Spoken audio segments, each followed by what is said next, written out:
Good morning. On this Wednesday morning, I think it's the 22nd of April. It's so easy to lose track, isn't it, of the day and the time even at the moment in this very strange place we're all living in at the moment. And I've been reading Exodus from the Bible this week. And it's really all about the people of Israel who have just escaped from a terrible place, actually, of slavery in Egypt. But they're facing a very uncertain future. And I think some of their story sounds a bit familiar to us at the moment. They'd had some pretty miraculous escapes and some pretty miraculous experiences already under the leadership of Moses and his brother Aaron.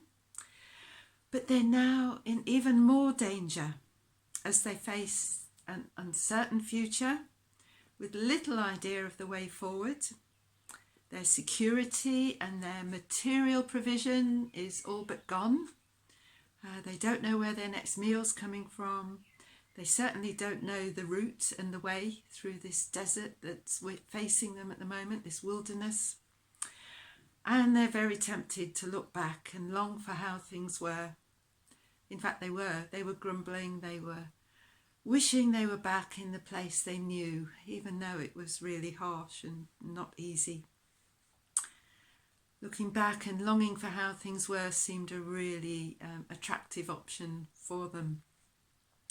But going back was simply not an option for them. They could not go back to where they were. It just simply wasn't possible. So I don't know if this is sounding familiar to us at this time. So how were they to face forward? How were they to be encouraged and to feel safe?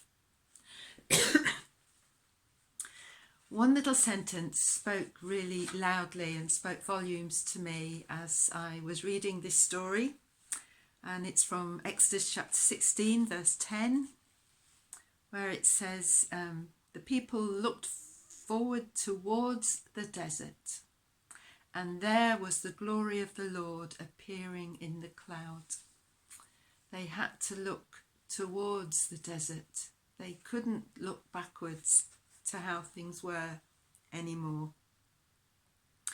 And looking towards the desert, the wilderness, what did they see? They saw the glory of the Lord, the presence of the Lord. And I wonder what that glory looked like. What does the glory of the Lord look like? What did it look like for them? And what does it look like for us today? Well, just a couple of thoughts really.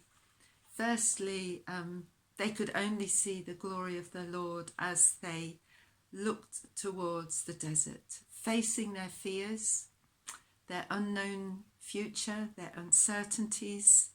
But that's where they saw the glory of the Lord. And secondly, the glory of the Lord appeared in a cloud. We often in the Bible read of God's glory appearing in a cloud. There's something very mysterious about that, but something very tangible as well.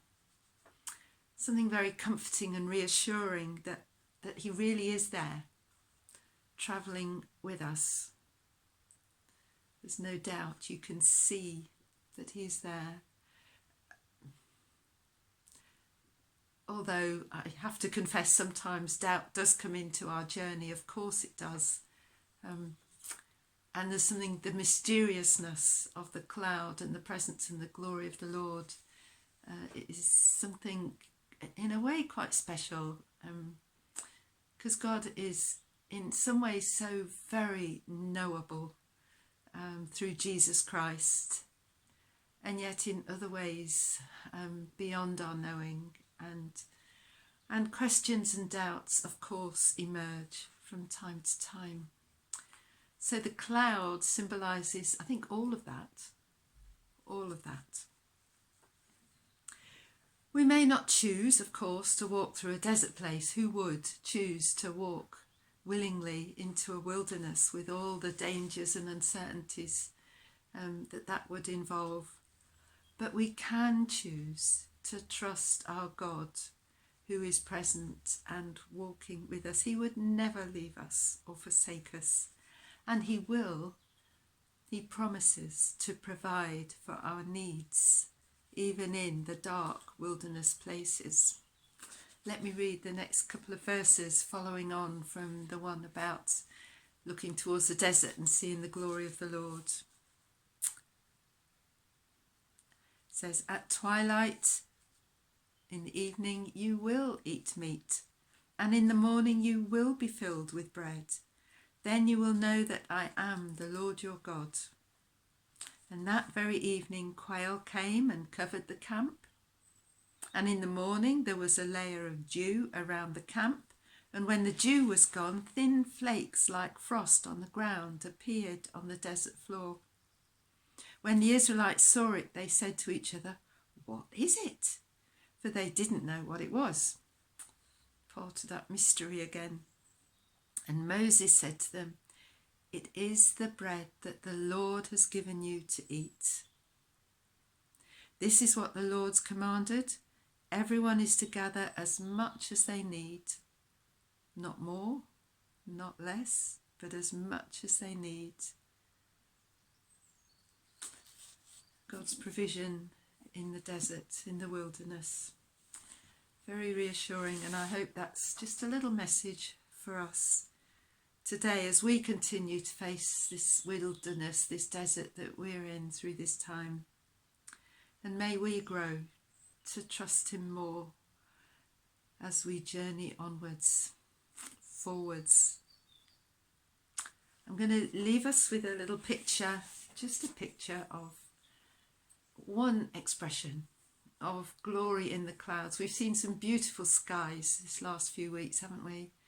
And this image, just with that text about the glory of the Lord in the clouds, just enjoy the picture and reflect on the presence and the reassurance and the security of knowing that God is with us.